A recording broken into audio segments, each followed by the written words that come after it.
Hey everyone, have you ever looked around and wondered why our society actually runs the way it does? Well, today we're exploring the fascinating blueprints that shape our entire world by unpacking core political ideologies. Whether you're a grade 11 student trying to make sense of your society, or you're just gearing up for when you can finally vote, understanding these concepts is absolutely crucial. It's literally your key to decoding the news. So let's dive right into this explainer and map out the mind of society. But before we go mapping out the whole political landscape, we really have to ask ourselves a fundamental question. What actually drives the laws we live under, the rights we hold, and the way our communities function every single day? I mean, they don't just appear out of thin air, right? They are born from deeply held belief systems. To get a solid grip on this, we'll follow a quick roadmap. Defining political ideology, exploring the spectrum, comparing left versus right, touring major ideologies, touching on fascism and totalitarianism, and finally, why this all matters to you. Okay, starting right off with our first section, let's clearly define what a political ideology actually is. Basically, think of a political ideology as a cultural and political blueprint. It's an ethical set of ideals or principles that focuses on how power is allocated and ultimately what that power should be used for. Every single ideology tackles two main things: the goals, like how society should ideally look, and the methods, the actual practical steps to get there. Moving to section 2, let's talk about the political spectrum and how we map these beliefs out. You've probably heard these terms tossed around before. The traditional, linear political spectrum places beliefs on a single left-to-right axis, going all the way from radical on the far left to reactionary on the far right. This classic model groups positions mostly based on how they view social equality versus social hierarchy. So, for instance, you'd find communism on the far left, while fascism sits over on the far right. But, as you can probably guess, a single straight line is kind of too simplistic. So political scientists use this two-dimensional political compass instead. It adds a second axis to show that ideologies also differ wildly on how much authority the government should have over individuals. So alongside that horizontal left-to-right line, you now have a vertical axis ranging from authoritarian control at the very top to democratic liberty at the bottom. It's like a giant puzzle mapping out human beliefs. For section 3, let's break down left-wing versus right-wing. Where did these terms even come from? The origin of these labels is actually a super fascinating piece of history. They didn't start as abstract theories, they started as literal seating arrangements. No kidding. During the French Revolution in the late 1700s, politicians physically split themselves up in the National Assembly. Anti-monarchy revolutionaries sat on the left side of the hall, while supporters of the traditional monarchy sat on the right. Fast forward to today, we can see how this evolved. The modern left generally emphasizes social equality, progress, and often supports an expanded government role to help reduce economic disparity. The right, on the other hand, emphasizes tradition, the natural inevitability of social hierarchies, and typically advocates for limited government, believing that individual liberty in a free market drives the absolute best outcomes. All right, section 4. Let's take an educational tour through the major political ideologies out there. We'll kick things off with liberalism.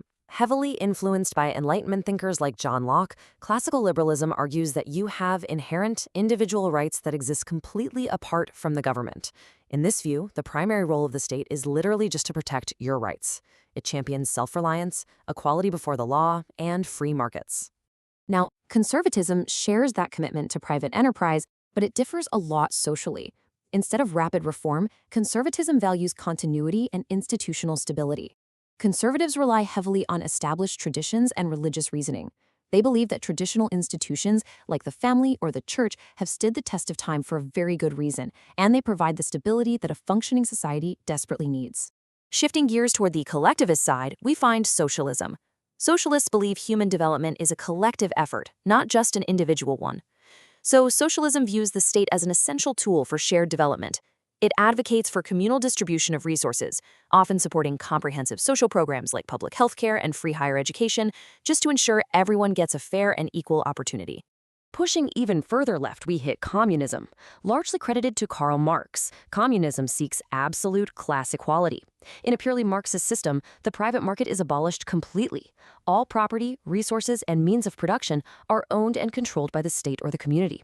It's often seen as an advanced, extreme form of socialism, where class divisions are entirely wiped out. Next up, in section 5, we need to examine fascism and totalitarianism, the absolute extremes of the spectrum.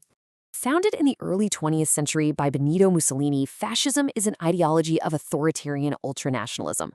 It's defined by a ruthless repression of opposition, a deep militaristic culture, and absolute state supremacy.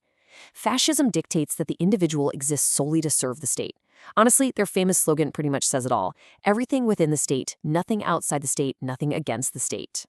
And this brings us to the absolutely crucial difference between totalitarianism and democracy. You see, a totalitarian fascist regime penetrates every single aspect of human life, controlling education, media, art, and even family morality.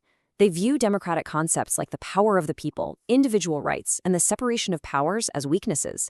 Basically, democracy seeks to balance power, while totalitarianism seeks to centralize it absolutely. Now, it's worth noting that these broad ideologies also branch out into specific subdisciplines, like feminist political philosophy.